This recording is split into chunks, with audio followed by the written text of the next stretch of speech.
तो देखिए हम इलास्टिक कोलिजन पढ़ रहे थे, कोलिजन में हमने आपको बताया था कि इलास्टिक इनइलास्टिक एक होता है, दूसरा होता है head on and oblique collision. तो आज इसका हम डिराइव करें कि हेड ऑन इलास्टिक कोलिजन जो होता है उसमें वेलोसिटी क्या हो जाता है आफ्टर कोलिजन।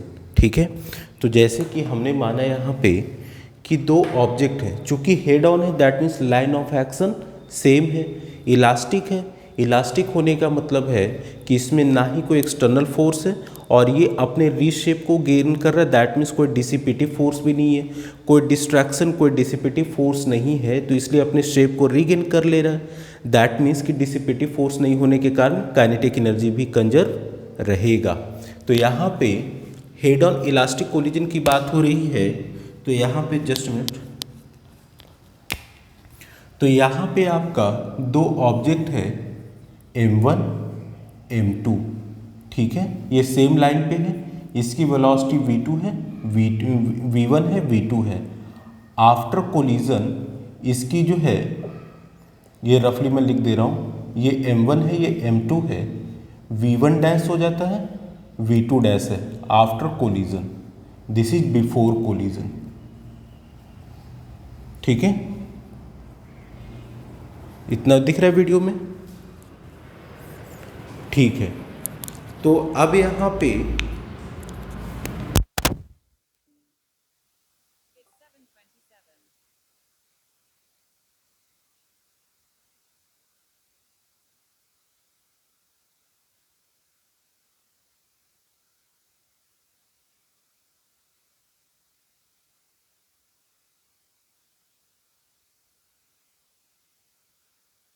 देखिए, चूंकि ये हेड ऑन था that means line of action same था, तो बिफोर कोलिजन ये इसकी वेलोसिटी v1 है, v2 है, मास m1 है, m2 है। आफ्टर कोलिजन इसकी वेलोसिटी चेंज होके v1 डैश हो गया, v2 डैश हो गया।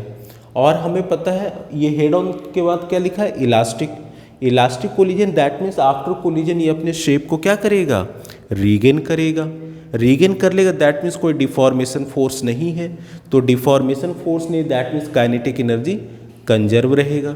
चूंकि इसमें कोई एक्सटर्नल फोर्स अप्लाइड नहीं है इसलिए इसमें लीनियर मोमेंटम भी कंजर्व रहेगा।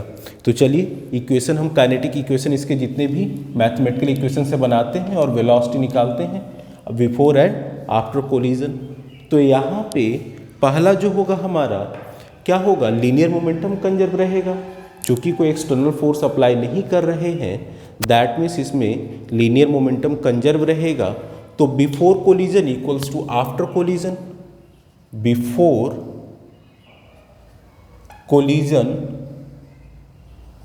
लीनियर मोमेंटम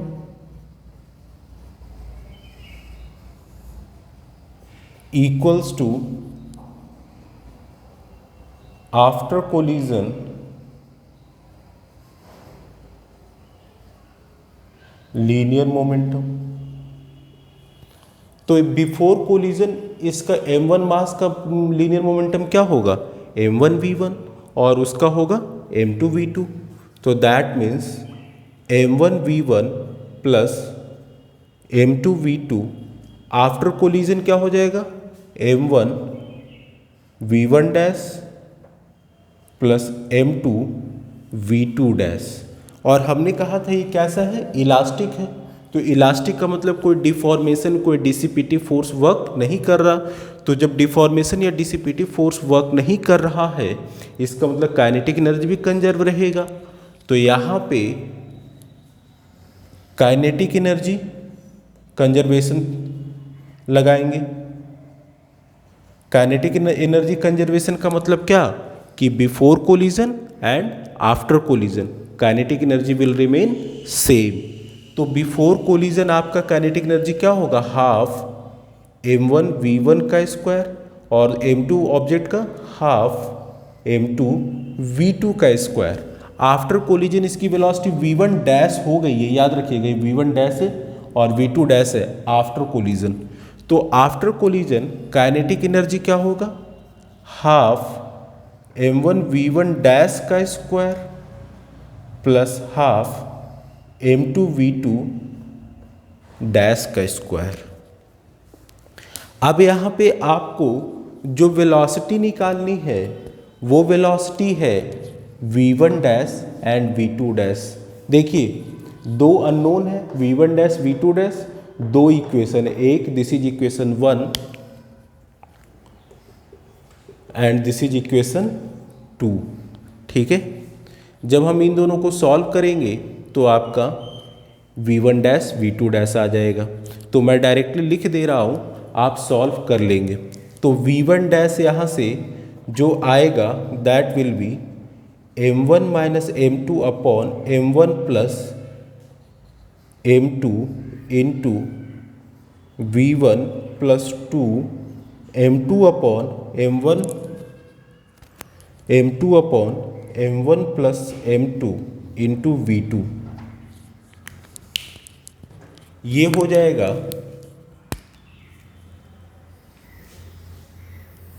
v1 डैश का फॉर्मूला। ठीक है, v1 डैश मतलब कि आफ्टर कोलिजन मास m1 का वेलोसिटी। इसी तरीके से हम v2 निकालेंगे तो v2 dash equals to m2, m1 minus m2 था तो यहाँ पे m2 माइनस m1 हो जाएगा अपॉन m1 प्लस m2 हो जाएगा। अब यहाँ पे m1 माइनस m2 था तो v1 हो गया, यहाँ पे हो जाएगा v2 plus 2m1 upon m1 plus m2 into v1। ठीक है, इतना हो गया। ओके,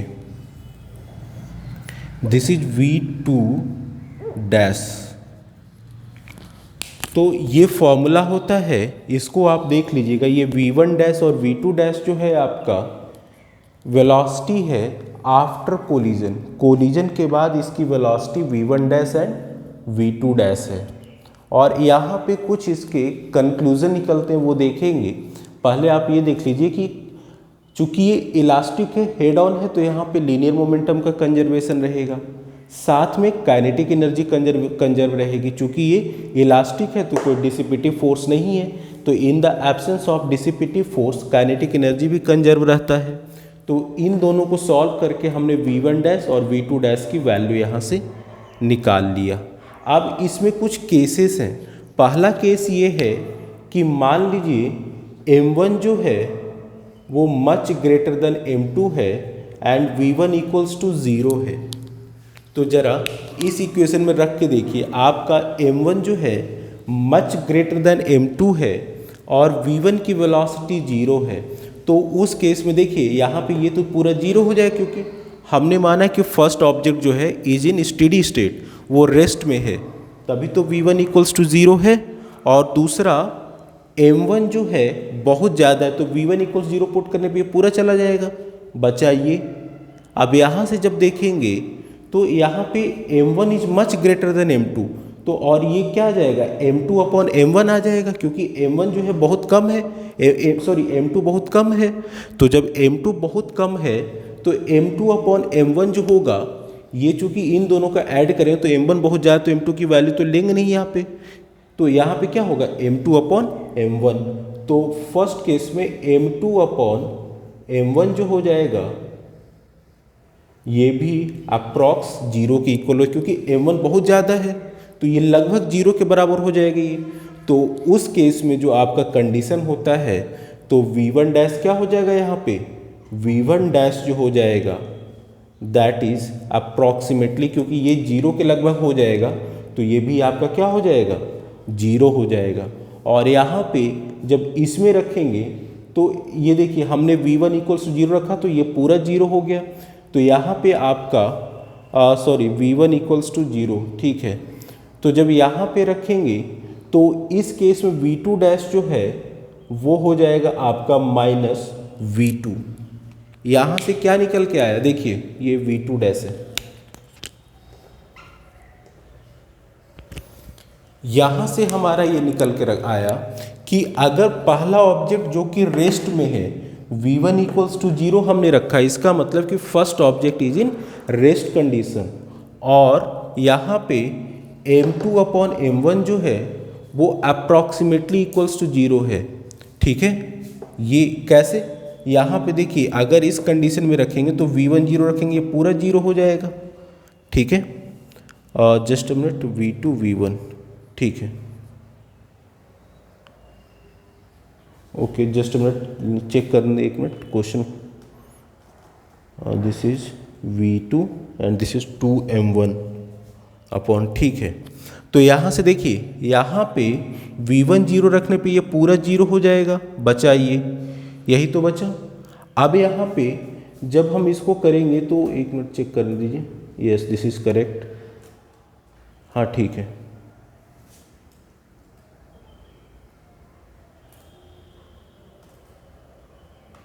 ओके तो यहाँ पे अगर m1 जो है मच ग्रेटर देन है, तो देखिए ये आपका कंप्लीटली जीरो हो गया, बचा ये। तो यहाँ पे और m2 upon m1 plus m2 भी लगभग जीरो के इक्वल हो जाएगा, यानी कि V2 डैश आपका क्या हो जाएगा, सॉरी V1 डैश क्या हो जाएगा, जीरो। अगर यहाँ पे रखेंगे तो V2 dash equals to -V2, -V2 मतलब कि बाउंस बैक करेगा, वापस उसी वेलोसिटी से अपोजिट डायरेक्शन में चला जाएगा आफ्टर कोलिजन। कब, जब ये बहुत ज़्यादा वेट हो इसका और साथ में ये रेस्ट कंडीशन में हो, ठीक है। नेक्स्ट केस है इसका, अगर हम ये मान लें ये फर्स्ट केस था, सेकंड केस इसको मैं यहाँ लिख देता हूँ, then V1 approximately zero, V2 dash equals to -V2। अब सेकंड केस अगर लेते हैं, सेकंड केस में हम ये लेंगे कि m2 जो है वो आपका मच ग्रेटर देन m1 है एंड, ठीक है, एंड ये आपका इधर, ठीक है, V1 इक्वल्स टू ज़ीरो है। तो उस केस में ये V1 इक्वल्स टू ज़ीरो हो गया, तो यहाँ पे m1 अपॉन m2 जो होगा ये अप्रॉक्सीमेटली इक्वल्स टू ज़ीरो हो जाएगा, ठीक है। और V1 यहाँ पे इस केस में V1 dash, V1 equals to zero हमने माना है ये चीज़, तो इस केस में V1 डैश जो होगा अप्रॉक्सीमेटली ट्वाइस ऑफ इसके, ट्वाइस ऑफ V2 डैश के हो जाएगा, ठीक है। एंड V2 डैश, ये देखिए हमने यहाँ पे ये फॉर्मूला निकाला कि अगर आपका m2 is much greater than m1 और उस केस में ये बहुत ज़्यादा भारी है और इसकी वेलोसिटी जीरो है, रेस्ट में है, तो इस केस में क्या होगा, m1 अपॉन m2, चूँकि m2 बहुत ज़्यादा है तो m1 अपॉन m2 का रेशियो क्या होगा, अप्रॉक्सीमेटली जीरो होगा, ये बहुत ज़्यादा है ना, तो this upon very large value becomes zero, और ये V1 जीरो है। तो जब इसमें पुट करेंगे तो V1 डैश इक्वल्स टू क्या हो जाएगा, m2 upon m1, m1 upon m1 plus m2 लगभग m2 के ही बराबर होगा, तो ये कैंसिल आउट हो जाएगा। तो V2 डैश V1 डैश क्या हो जाएगा, ट्वाइस ऑफ V2।